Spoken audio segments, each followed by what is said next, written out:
Сайн байцгаана уу хүмүүсийн дэвслээс эрхэм үзэгчид та бүхэндээ шинэ 7 хоногийн мэдээг хайлтгаан дэвшүүлж байна. Хүмүүсийн мэдээллийн хөтөлбөрийн албанаас эрхлэн бэлтгэдэг хөтөлбөрийнхаа ээлжит дугаараараа өнгөрөх амралтын өдрүүдийн болон өнөөдрийн даваа гарагийн орон нутгийн хэмжээний онцлог мэдээллүүдэд танилцуулахад бид бэлэн боллоо. Үзэгч та бүх хөтөлбөртөө анхаарлаа хандуулна. Хөтөлбөрийг сонгож байгаа танд баярлалаа. Эхний мэдээллээр Дархуул аймгийн Цэцэг дараан таман газраас бэлтгэсэн ээлжит онцлог сурвалжлагаар эхлүүлэх гэж байна. Үзэгч та бүхэн анхаарлаа хандуулна. Дархуутын захирагчийн орлогч Бат Ачаар хүнс хөдөө аж ахуйн газрын дарга Гамбол нар үйлчлэлийн бэлтгэл ажлын хүрээнд орхон суманд ажлын ургац сураацын үйл явцтай газар дээр нь танилцлаа. Энэ жилийн ургац сураалтад 800-аар ажиллах хүчин шаардлагатай гэсэн захиалгыг аж ахуйн нэгж байгууллагуудаас ирүүлсэн. Аймаг орон нутгийн ихтэй мэргэжлийн сургууль, аж ахуйн нэгжүүд гурвалсан гэрээ байгуулснаар оюутан залуучууд намрын их ажилд хүч нэмэн ажиллаж байгаа юм а. Тэгээд хүүхдүүд маань бол одоо хоолунд гайгүй байна. За мөн одоо байр савны хувьд улаахан даарч хөрж байгаа малуу байна гэж багш нартай бас уулзлаа. Ажлын ногоо хураалт хийж байгаа бас манай тариаланчид байна. Бас хүүхдүүдийнхээ хөдөлмөрт бас нэлээд талархалтай хандж байна. Одоо сайн ажиллаж байна. Өдрийнхөө нормоо биелүүлээд хангалттай сайн ажиллаж байна гэсэн юм. Тэгээд манай одоо ихтэй сургуулийн одоо консорциум тийм ээ манай Дархан политехник коллеж бол маш одоо энэ хүүхдүүдийн голыг нугалж мараг маш олон хүүхдүүд маань ирсэн. Өдрийн ангийн болон одоо ичний ангийнхныгаа хүртэл гаргасан байна.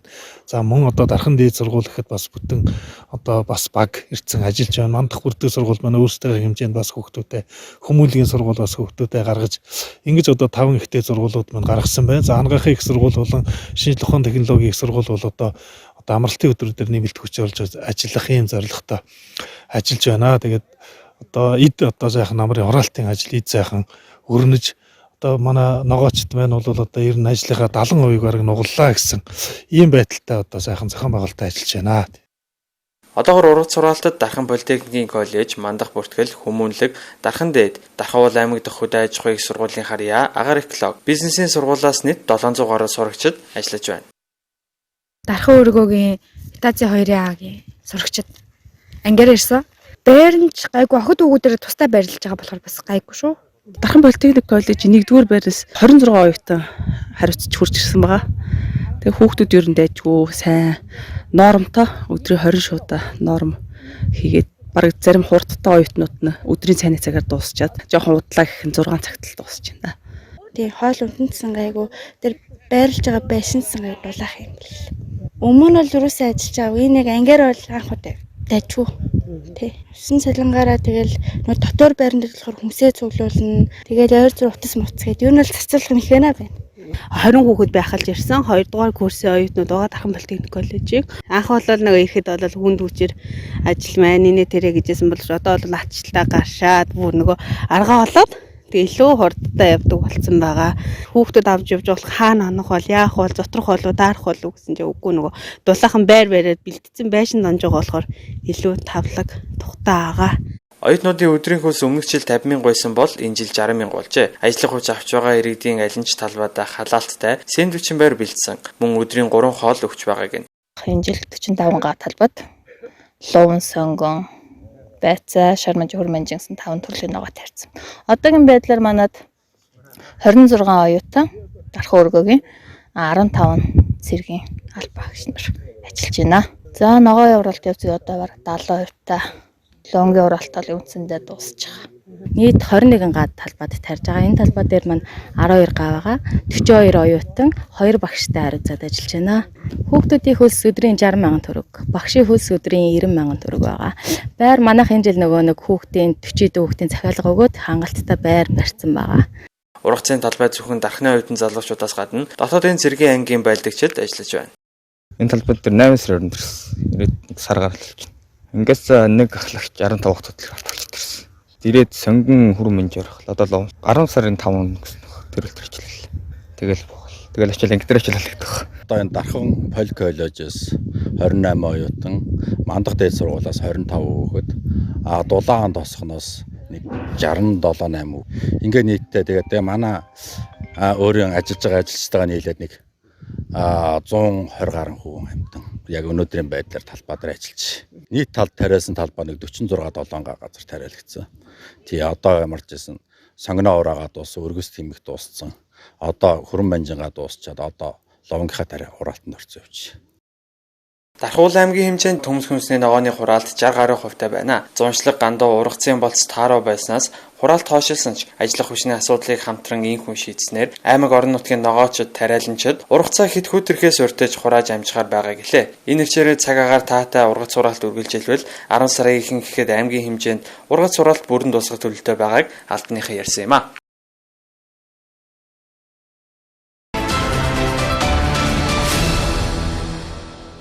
Одоо үзэгч та бүхэндээ аймаг орон нутгийн хэмжээнд болж өрнөсөн онцлог үйл явдлын дараагийн мэдээллийг танилцуулна.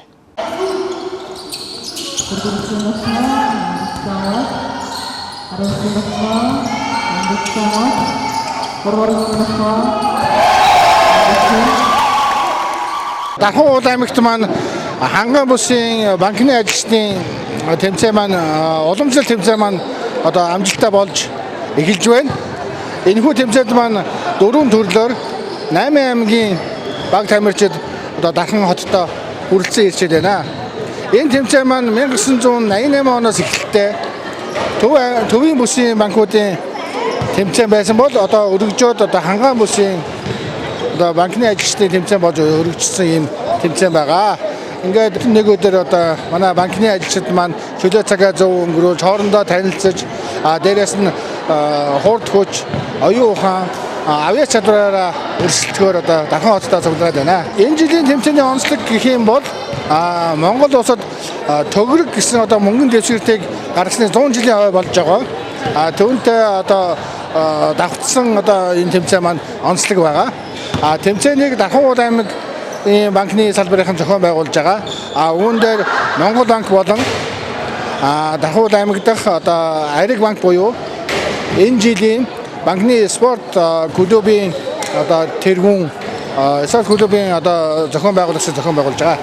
Цацсан хүнссэн байна. Монгол банкны захирал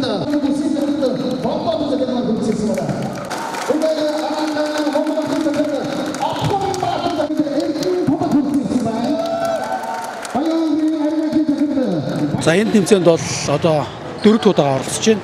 Анх бол Хөвсгөл аймагт болж байхад нь анх оролцож байсан. Одоо тэрнээс хойш дасралтгүй 4 удаа оролцож байна. За энэ тэмцээн бол одоо банкны салбарын ажиллагчид бас өссөн үлээдэг ийм тэмцээний нэг байгаа. Тэгээд сүүлийн 2 жил завсарлаад энэ жил Дархан аймагт зохион байгуулагдж байгаа. Маш баяртай байна. 25 оны бүрэлдэхүүнтэй ирж оролцож байна. Өнгөрсөн одоо 2 удаагийн банкэр ханган бүсийн тэмцээний авраг байгаа. Манайх эмэгтэй сагсан бөмбөр хэлсэн. Өглөө тоглоод нэг хоёцоо одоо дараагийн тоглолтод халаалтанд гарсан байж. 4 төрөл бүх төрөлд нь оролцож байгаа. За 36 оны бүрэлдэхүүнтэй. За тэгээд бусад салбарын захирлууд болон хөгжөөнд дэмжихэд бас хүмүүс ирсэн байгаа. За нийт одоо 8 аймагаас ирсэн бүх тамирчтай амжилт хүсье. Тэгээд бэртэл гэмтэл холбоор байх хэрэгтэй.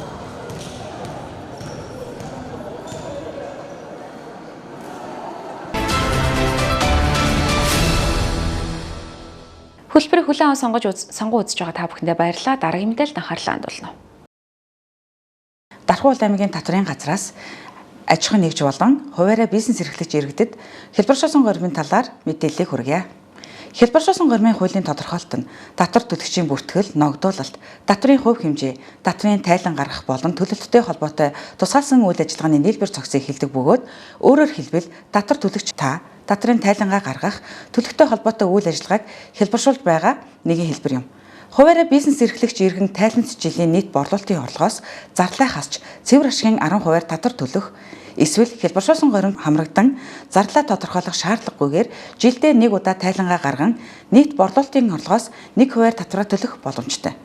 Энэхүү гормыг ашиглах хүсэлтэй хувь хүн тухайн татврын жилд багтаан 12 сарын 31-ний дотор e-tax цэг MTA цэгийн буюу цахим тайлангийн нэвтрэлтийн нэгдсэн системээр орж хүсэл зэснээс татврын хэлбэршүүлсэн горим ашиглах хүсэлтийг сонгон цахимаар хүсэлтээ гаргана.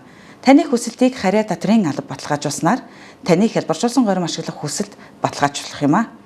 Хэлбэршүүлсэн горимд хамрагдах нөхцөл нь тухайн татвар төлөгч иргэн нь нэмэгдсэн үртгийн албан татвар суудхан төлөгч байх шаардлагатай. Мөн анхаарах зүйл нь хэлбэршүүлсэн горимд хамрагдсан хувь хүн татврын хөнгөлөлт чөлөөлтөнд хамрагдах боломжгүй юм а. Аж ахуйн нэгжийн хувьд аж ахуйн нэгжийн орлогын албан татврын тухай хуулийн 29-р зүйл заасны дагуу тодорхой нөхцөлийг хангасан аж ахуйн нэгж татврын хэлбэршүүлсэн горимд хамрагдах боломжтой. Хэлбэршүүлсэн горимд хамрагдахад нэмэгдсэн үртгийн албан татвар суудхан төлөгчөөр бүртгэгдээгүй байх тухайн татварын жилийн борлуулалтын орлого 50 сая төгрөгт хүрээгүй байх, ашигт малтмлын болон газрын тосны салбарт үйл ажиллагаа явуулдаггүй байх, арх, тамхи, согтууруулах ундааг үйлдвэрлэх болон ийм бүртгэлгүй байх нөхцөл тавигдана. Хялбаршуулсан гормын хүсэлт гаргахдаа тухайн татварын жилийн 3 дугаар улиралдаа багтаан 9 дугаар сарын 30-ны өдрийн дотор харьяа татварын албанд цахим системээр дамжуулан хүсэлт зэснээс хялбаршуулсан горим ашиглах хүсэлт гаргана. Таны хүслийг татварын албанаас хүлээн авснаар аж ахуйн нэгжийн орлогын албан татварын тайланг хялбаршуулсан горимыг ашиглаж гарах боломжтой болно. Хялбаршуулсан горимд бүртгэгдснээр татварын тайланг жилдээ 1 удаа дараа оны 2 сарын 10-ны өдрийн дотор гаргана. Нийт борлуулалтын орлогоос 10 биш 1% татвар төлөх боломжтой. Хялбаршуулсан горимд хамрагдсан хуулийн этгээд нь татварын хөнгөлөлт чөлөөлөлтөнд хамрагдахгүй, гадаад улсад төлсөн татвар ногдох орлогоос хасагдахгүйг анхаарна. Аж ахуйн нэгжүүлэн бизнес эрхлэгч иргэн та шаардлагатай мэдээллийг авахыг хүсвэл Татварын ерөнхий газрын лавлах хуцаалга 181288, Дархуул аймгийн Татварын газрын лавлах хутас 7037 7388 утсаар холбогдсон мөн Татварын газар биечлэн ирж шаардлагатай мэдээллийг авах боломжтой. Үзэгч та бүхэндээ 7 хоногийн хамгийн ихний өдөр буюу даваагаргийн ээлжид мэдээллийн хөтөлбөрөөр танилцууллаа. Үзэгч та бүхэн өнөөдөр оройг айдахтаа тавтан өрөөлөөрэй. Баяртай үзэгчтэй.